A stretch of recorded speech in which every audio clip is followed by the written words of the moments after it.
बंधुगण आपण मैंने समस्ते किछि दिन धरी बन्या प्रपीड़ित अंचल दुख दुर्दशा सहित सामिल होती। सारा ओडिशा रे 6टी जिला अधिक प्रभावित होती। 74टी ब्लॉक एवं 1381 गाँ इतने प्रभावित होती। 9.5 लाख लोक मध्य ये बन्यार प्रभावित अवस्था अच्छी एवं पाणीघर रे दीर्घ दिन मासे जनजीवन उपर गभीर प्रभाव पड़ी।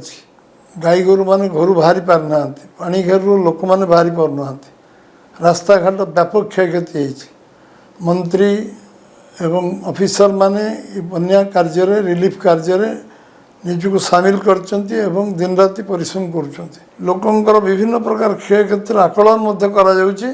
क्षतिपूरण मध्य पर्याप्त परिमाण देवाई सरकार मध्य बासन कुसन आरंभ कर सब प्रकार विहन सार पर्यंत ऋण में साहाय्य करने सब प्रकार निष्पत्ति नीतिगत भाव नहीं। ए समय मुख्यमंत्री आकाश पथर एवं आमर स्थल पथर बन्या अंचल परिदर्शन कर लोकों दुखरे भागीदार होगापी विभिन्न अंचल जाजपुर जिलार एवं भद्रक जिलार अंचल गस्त कर फेरी। गतकाली 1000 कोटी टंकार पैकेज घोषणा कर पूर्व अवस्था को फेरी पाइबापी सबु प्रकार खरीफ एवं रबी फसल एवं पनीपरिया आरंभ कर विभिन्न प्रकार कैश क्रॉप करने सब प्रकार सरकार तरफ सब प्रकार साहाय्य सहयोग जोगे देवार घोषणा करा समस्त कार्यकर्ता बंधु माने बहुत कठिन परिश्रम एवर्ष बन्यारे कर खबर मो पाखे अच्छे। समस्त को मुझे साधुवाद जनाऊँगी, धन्यवाद जनाऊँगी। पाखापाखि गोटे मास धरी बन्या अंचल लोक उद्धार करने कार्य, रिलीफ कार्य, सामाजिक संगठन को साहाय्य करने, सरकार विभिन्न रिलीफ कार्य सहयोग करने ये कार्य समस्ते सामिल अच्छा। आगामी दिन में पुणी पानी अधिक बढ़िबार लगी।